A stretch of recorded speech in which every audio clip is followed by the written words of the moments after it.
بسم اللہ الرحمن الرحیم۔ معزز ناظرین اکرام، آپ کو ہمارے پروگرام ربانیات میں خوش آمدید۔ آج 5 فروری ہے اور آج ہمارا پہلا پروگرام ہے جس کا آغاز ہم کشمیریوں سے یکجہتی کرتے ہوئے کریں گے، اور انشاءاللہ آئندہ بھی ہم اسی موضوع پر اور اس کے ساتھ ساتھ وہ موضوعات جن پر ہمارے معاشرے میں گفتگو نہیں کی جاتی ہے، ہم ان موضوعات پر آپ کے ساتھ پیش ہوں گے۔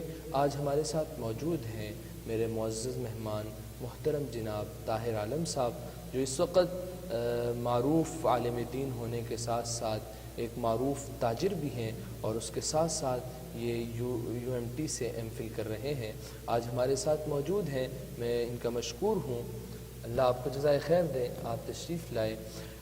طاہر عالم بھائی، ہمارا جب سے پاکستان بنا ہے، پاکستان بننے سے لے کر ابھی تک تقریباً یہ آپ 7 دہائیاں ہم گزار چکے ہیں، تو ان 7 دہائیاں گزارنے کے باوجود ہمارے ایک بارڈر پر موجود ایک علاقہ جسے کشمیر کہا جاتا ہے، بالفاظ دیگر اگر اسے کاٹ دیا جائے تو ہمارے پاس کچھ نہیں بچتا ہے۔ ایک عرصے سے وہ لوگ مسلسل جد و جہد کر رہے ہیں اور اپنی آزادی کی کوشش کر رہے ہیں۔ آخر ہم 5 فروری کو ان کے ساتھ یکجہتی کرتے ہیں، لیکن کیا یہ عملاً یکجہتی ہے یا صرف زبانی جمع خرچ ہے کہ ہم ایک دعویٰ کر لیتے ہیں کشمیریوں کے ساتھ ہیں، کشمیریوں کے ساتھ ہیں؟ آخر ان 7 دہائیاں گزرنے کے باوجود ادھر ان کی جد و جہد جاری ہے اور ادھر ہمارے جلسے، ہمارے جلوس، ہمارے سارے معاملات آپ کے سامنے ہیں۔ آخر کیا وجہ ہے؟ بہت شکریہ سب سے پہلے تو آپ کا مجھے مدعو کرنے کے جزاک اللہ۔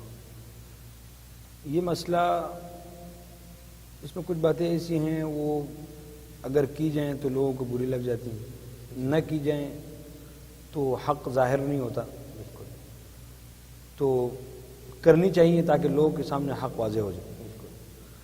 کشمیر یہ دونوں ملکوں کے لیے سونے کی چڑیا ہے۔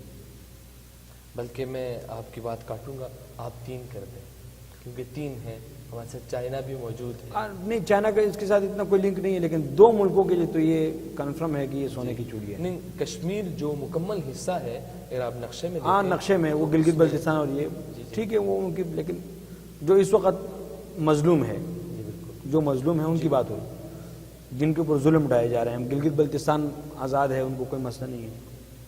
کشمیر کا بھی ہمارا والا حصہ وہ بھی آزاد ہے، اور بلکہ اب تو اگر میں یوں کہوں کہ انڈیا کے ساتھ جو حصہ تھا بالفاظ دیگر، وہ بھی تو آزاد ہو چکا ہے۔ نہیں، آزاد کہاں ہے؟ اب دیکھیں ظلم اور روزانہ کرفیو اور لوگوں کو اٹھا کے بے گھر کر دینا اور قتل کر دینا، تو یہ چیزیں تو وہاں ہیں، اس سے تو انکار نہیں ہے۔ اس سے تو کوئی انکار نہیں کرتا۔ سب سے پہلے یہ بات سمجھنی پڑے گی کہ یہ دونوں ملکوں کے لیے چڑیا ہے سونے کی، اور دونوں ماشاءاللہ خوب جتنا ہو سکتا ہے اس سے فائدہ اٹھا رہے ہیں، اور عملی اس کو جو آزاد کرنے کی یا اس مظلوم طبقے کو ان ظلموں سے نجات دلانے کے لیے کوئی عملی اقدامات نہیں ہو رہے۔ لیکن آپ دیکھتے ہیں کہ جو اقوام متحدہ ہے اور اسی طرح جو مختلف عالمی ادارے ہیں، OIC ہے، پاکستان آواز اٹھاتا ہے ان کی۔ آواز اٹھانا ایک الگ چیز ہے۔ اقوام متحدہ بنا کس لیے ہے؟ یا تو یوں کہہ لیں کہ اقوام متحدہ صرف چند مخصوص ممالک کی جو ہے نا کیا نام ہے راجدھانی ہے، جیسے وہ چاہتے ہیں ویسا ہوتا۔ اگر امریکہ اٹھ کر عراق میں خون کی ندیاں بہا دیتا ہے تو اقوام متحدہ کو کوئی ٹینشن نہیں ہوتی، بلکہ وہ اس کے لیے جواز فراہم کرتا۔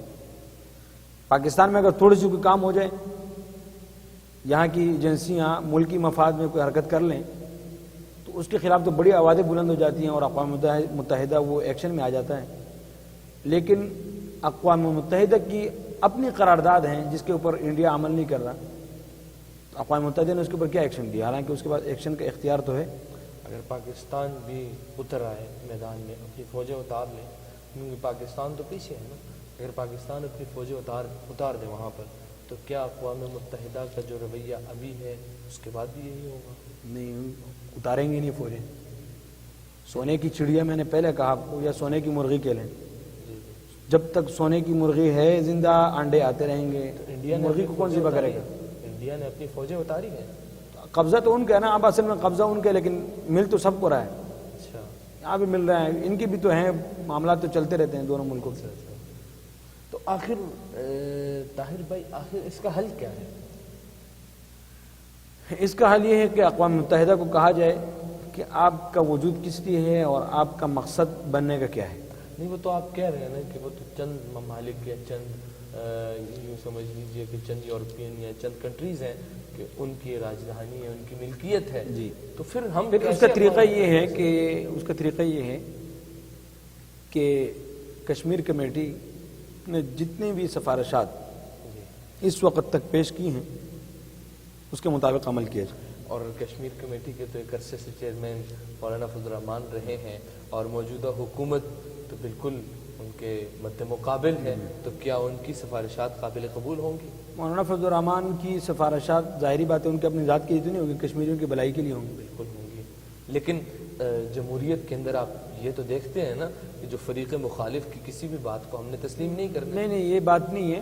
فریق مخالف اگرچہ کشمیر کمیٹی کے چیئرمین مولانا فضل الرحمان رہے ہیں لیکن تمام پارٹیوں کے اراکین وہاں بیٹھے رہے, ان کی مشاورت سے اگر کوئی سفارشات تیار ہوئی ہیں تو ظاہری بات ہے 31 اس کے ممبر تھے یا 32 تقریباً اتنے ممبر ہیں اس کے, جس کے صرف صدر جو ہے نا وہ چیئرمین مولانا فضل الرحمان ہے. باقی لوگوں نے بھی تو سفارشات پیش کی ہوں گی, اور دوسرا وہ کسی ایک پارٹی نے تو سفارشات تیار نہیں کی بلکہ پارلیمنٹ جس کو ہم کہتے ہیں کہ یہ ایک مقتدر ادارہ ہے اس نے تیار کی ہیں. اب جب اس نے تیار کی ہیں, اس کی ذیلی کمیٹی نے تیار کی ہیں, تو چاہیے کہ اس کے سفارشات کے مطابق عمل کیا جائے اور اس کے جو سفارشات ہیں ان کو اقوام متحدہ میں اور اس میں لے کے جایا جائے. لیکن دیکھیں نا کشمیر کمیٹی جب تک مولانا فضل الرحمان صاحب تھے تو ہر دوسرے دن تیسرے دن آواز لگتی تھی کہ کشمیر کمیٹی کیا کر رہی ہے, کشمیر کمیٹی کیا کر رہی ہے. اور 2.5 سال تقریباً ہو چکے ہیں اس حکومت کو, اور اس دوران آپ دیکھتے ہیں کشمیر کمیٹی کا کوئی نام بھی نہیں لے رہا. حالانکہ اس سے قبل 5 فروری کے آغاز سے قبل یعنی فروری کا جب آغاز ہوتا تھا تو کشمیر کمیٹی چہل پہل میں نظر آتی تھی, مختلف مطلب ٹی وی چینلز پر ان کا نام آتا تھا بار بار, کشمیر کمیٹی کشمیر کمیٹی. آخر ان 2.5 سالوں کے اندر کشمیر کا نام کیوں نہیں لے رہے؟ دیکھیں بعض کمیٹیاں جو مشہور ہوتی ہیں وہ شخصیات کی وجہ سے ہوتی ہیں, یہ تو آپ کو ماننا پڑے گا. نہیں شخصیات تو اب صورتحال یہ ہے کہ ہمیں کشمیر کمیٹی کا جو چیئرمین ہے اس کا بھی پتہ نہیں ہے, بالکل نہیں پتہ, اور جو کشمیر کمیٹی اس وقت کیا کر رہی ہے اس کا بھی پتہ نہیں ہے. پچھلے سال صرف 2-3 منٹ کے لیے یا آدھے گھنٹے کے لیے انہوں نے پتہ نہیں روڈ پہ کھڑے ہونے کا اعلان کیا تھا کہ ہم کھڑے رہیں گے ہر جمعے کو 12 بجے ہم کھڑے رہیں گے. یہ تو حل نہیں ہے, یہ تو حل نہیں ہے. بالکل نہیں. میں بھی چیخیں مارتا رہوں اور مقتدر ادارے بھی چیخیں مارتے رہیں تو دونوں تو برابر ہو گئے. ہم نے اگر کسی کو منتخب کیا ہے اور وہ اپنے آپ کو مانتے ہیں کہ ہم سپریم ہیں تو وہ اس کے مطابق فیصلے کریں. یہ فیصلے تو ہم نے کرنے ہیں, یہ تھوڑے تھوڑے احتجاج تو ہم نے کرنے ہیں, اصل کام تو انہوں نے کرنا ہے. بلکہ کہا بھی یہی جاتا ہے کہ احتجاج وہ کرتے ہیں جن کے پاس قوت نہیں ہوتی, جن کے پاس قوت ہوتی ہے وہ تو احتجاج نہیں کرتے. بالکل. آج 5 فروری ہے, ہر شخص کی ذمہ داری ہے کہ وہ کشمیریوں سے اظہار یکجہتی کے لیے جہاں کہیں بھی اور جس کی نگرانی میں بھی, جہاں کہیں جس کی نگرانی میں اور سیاسی اختلافات سے بالاتر ہو کر وہ روڈوں پر کشمیریوں سے اظہار یکجہتی کے لیے نکلے. یہ ہماری ذمہ داری ہے. بالکل.